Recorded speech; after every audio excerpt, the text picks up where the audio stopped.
Inside the parliament, there are those who have been against the Waqf reform bill who have decided to take it to the roads. Their resistance right now playing out on the streets. The visuals on your screens right now are of a similar protest that was organized by the SDPI in Bengaluru. My colleague Imran joins us for more details. It's over to you, Imran.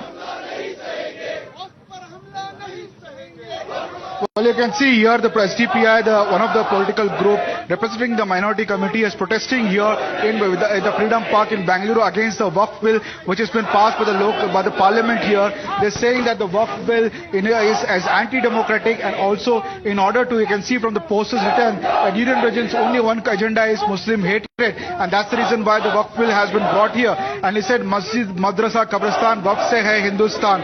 That is the message the SDPI party workers are sending. Let me go across. Sir, ये वक्फ का bill आया है, क्या provisions bill से आपको आपत्ति है? ये हमारे संविधान के खिलाफ है, ये हम नहीं मानेंगे ना। बिल आपने पढ़ा है, बिल के किस कानून से आपको अगेंस्ट में है? हम ये कानून को ही नहीं मानेंगे हम। लेकिन आप बिल के किस सेक्शन से आपको आपत्ति है? हमारे बिल से सारे इससे आपत्ति है हमारे को। ये बिल से, हाँ, वो सारे बिल से हमारे आपत्ति है, आपत्ति है हमारे को। लेकिन सरकार कह रही है कि बिल जो है मुसलमानों के हक में लाए गए। कई लोग जो तो मुसलमानों की जो जमीनें हड़प करके बैठे थे। नहीं है ना, नहीं है, कोई हड़प करके नहीं बैठा है। हमारा है, मुसलमानों का है तो मुसलमानों का है ना, इसमें दूसरों का क्या हक है?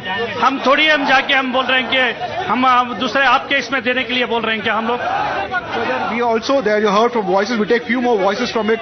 सर, बिल के किस सेक्शन से आपको आपत्ति है? सर, बिल के सारे सेक्शन से आपत्ति है। आप हमारे प्रेसिडेंट से बात कीजिए। बिल देखा है, बिल देश पर बिल देखा है। जैसे कि तिरुपति देवस्थान में नॉन मुस्लिम अलाउड नहीं है, वैसे ही वक्त में भी हम लोग नॉन मुस्लिम को अलाउड नहीं करेंगे। अच्छा जी, लेकिन ये जो है बिल के और कई सेक्शन से क्या क्या बताइए हमको डिटेल, क्या उस इश्यू से आपको आपत्ति? सर, आपको बिल का जितना भी आप बिल का पढ़ेंगे ना, उसमें सारे एंटी मुस्लिम है। हमारी मस्जिद है, बिल एंटी मुस्लिम है, एंटी मुस्लिम है। लेकिन सरकार कह रही है कि बिल जो है मुसलमानों के हक पे है। कई लोग जो मुस्लिम कम्युनिटी के ठेकेदार थे, उनका जमीनें हड़प रहे थे, उनके बचाने के लिए मुस्लिम कम्युनिटी के लिए ये बिल लाया जा रहा है।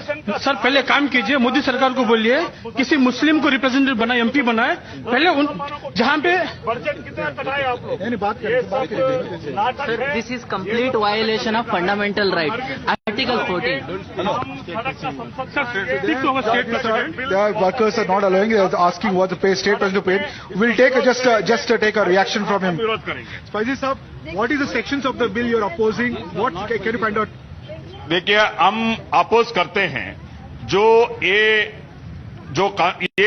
नंबर फर्स्ट हम लोग करते हैं। देखिए, 20 करोड़ मुसलमान को रिप्रेजेंट करने वाले single of member of parliament, single MLA, कोई ऑर्गेनाइजेशन, ना कोई उलमा ऑर्गेनाइजेशन इनको नहीं पूछे कि ये वक्फ अमेंडमेंट लाओ। टोटल 20 करोड़ मुस्लिम इसका खिलाफ है। चंद मुसलमान जो बीजेपी का मुसलमान इनको सपोर्ट करेंगे, क्योंकि ये एंटी कॉन्स्टिट्यूशनल है, एंटी मुस्लिम है। नंबर 1, क्योंकि देखिए, अगर temple code, can you just highlight the sections of the bill which are? देखिए, टेम्पल में कोई मुस्लिम नहीं है, अगर चर्च में कुछ मुस्लिम नहीं, तो वक्फ बोर्ड में क्यों नॉन मुस्लिम होना चाहिए? ये गलत है।